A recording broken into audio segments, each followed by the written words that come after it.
Bonjour, aujourd'hui je vous présente le système de mesure de l'entreprise.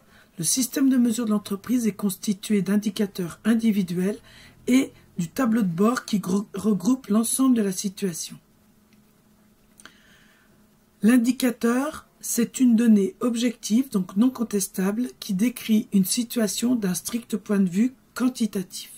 Par exemple, le taux de rebut, le degré de satisfaction des clients. Quelle est la principale qualité d'un indicateur? C'est sa pertinence. En effet, il doit indiquer là où il faut agir. Deux types d'indicateurs. Les indicateurs de surveillance, qui sont des indicateurs de fond de l'entreprise et qui permettent de surveiller la situation et de vérifier que l'entreprise ne dérive pas.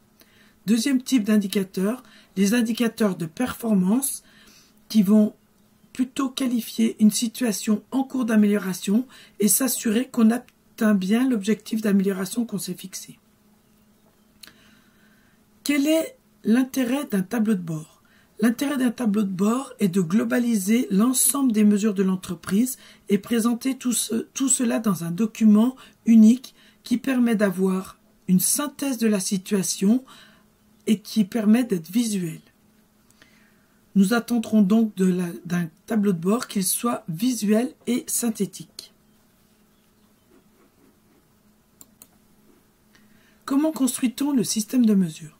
Tout d'abord, la mesure n'existe pas pour elle-même. La mesure est toujours faite dans l'objectif de prendre une décision. Ce qui explique que pour construire le système de mesure, nous partirons du terrain, analyserons le terrain, construirons le tableau de bord avec les indicateurs et ce tableau de bord et ces indicateurs vont nous permettre de prendre des décisions et de renvoyer vers le terrain des actions d'amélioration. Voici un schéma qui présente ce raisonnement.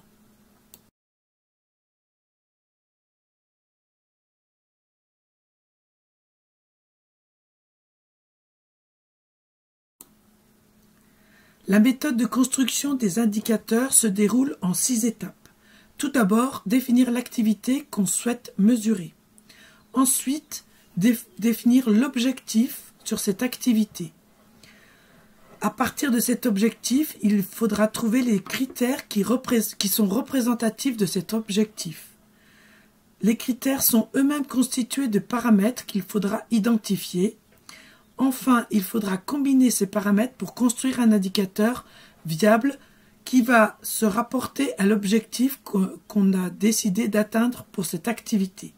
Tout est lié. Et la 6e étape consiste à valider la pertinence de l'indicateur. Prenons un exemple concret. Dans une entreprise de mécanique, les résultats apportent la preuve que nous ne sommes pas rentables. Après analyse du terrain, nous nous rendons compte que la production ne produit pas suffisamment de produits par rapport à ce qui a été vendu. Nous allons donc retenir comme activité à mesurer la production. L'objectif sera d'améliorer la quantité de produits vendables afin d'être rentable. Nous allons donc retenir 2 critères, la productivité et la conformité. Prenons la productivité. La productivité a pour paramètre le nombre de produits vendus à l'offre et le nombre de produits réellement réalisés. L'indicateur sera donc un taux de productivité ratio entre le nombre de produits réalisés et le nombre de produits vendus à l'offre. La conformité, elle, est constituée de 2 paramètres, le nombre de pièces produites et le nombre de pièces bonnes. Le taux de conformité sera donc le ratio entre le nombre de pièces bonnes et sur le nombre de pièces produites.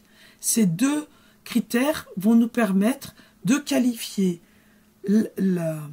notre capacité à améliorer le nombre de produits vendables afin d'être rentable.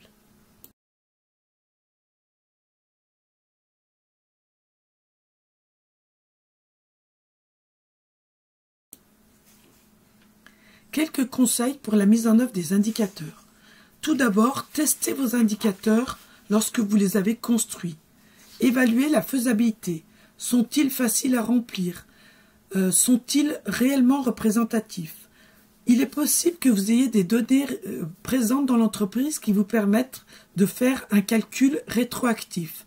Si ce n'est pas le cas, si vous mettez en place l'indicateur sans avoir de données, assurez-vous rapidement que cet indicateur est facilement remplissable et qu'il est représentatif. Accompagnez et animez les équipes dans le remplissage des indicateurs en les formant, en les aidant, en retournant voir rapidement s'il est facile de remplir l'indicateur. Et animez également les équipes en leur faisant un retour d'infos au bout d'un mois ou 2 mois. Conseil pour la mise en œuvre du tableau de bord. Montrez votre tableau de bord aux équipes, discutez-en avec eux, accompagnez le tableau de bord de symboles visuels afin de faciliter la lecture pour l'ensemble des personnes de l'entreprise. Dernier conseil, quelques erreurs à ne pas commettre. L'absence d'objectif sur l'indicateur affiché. L'absence d'unité. En effet, ces 2 éléments rendent incompréhensible la lecture de l'indicateur. Les indicateurs qui ne sont pas tenus à jour régulièrement. Les équipes ne comprennent pas qu'elles remplissent des documents et que l'indicateur ne soit pas tenu à jour. Et enfin, dernier point, le pilote de processus doit animer cet indicateur.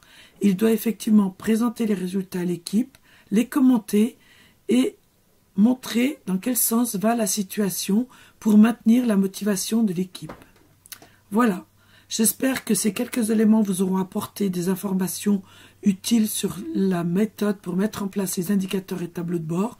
Je vous invite, si vous êtes intéressé, à vous reporter au fascicule de documentation édité par AFNOR, le FDX 50171, qui donne la méthodologie dans le détail.